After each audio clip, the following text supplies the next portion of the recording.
Welcome to our channel. Today we how to backup e-commerce product catalogs using Akeneo export detailed guides. Begin by logging into your Akeneo PIM account. Navigate to the products section in the main dashboard. Here, you will see a list of your product catalogs. Select the products you wish to export by checking the corresponding boxes. If you want to export all products, use the Select All option. Next, look for the Export button located at the top of the page. Click on the Export button to access the export options. In the export settings, choose the desired export format. Options usually include CSV, Excel, or XML. Select the appropriate profile for your needs. You can create a new export profile if the existing ones do not meet your requirements. When creating a new profile, define the attributes you want to include in the export. Consider elements like product name, SKU, price, and stock status. After configuring the profile, save it for future use. Return to the export settings and select your newly created profile.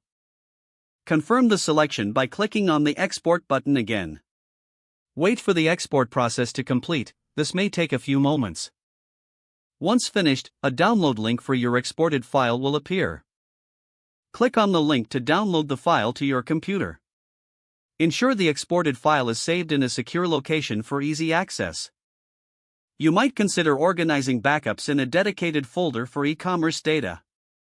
Routine backups will help safeguard your product information against potential data loss.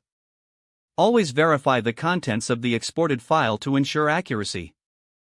Completing these steps will help maintain a secure backup of your e-commerce product catalogs in Akeneo. If the page does not load, refresh the browser or try again in a private or incognito window. Make sure you are using the correct email address, then retype it carefully to avoid small typos. If your password is not accepted, use the reset option and create a new strong password you can remember. Check your spam folder for verification or security emails, then complete any requested confirmation steps. Don't forget to like this video and subscribe to our channel for more step-by-step tech guides.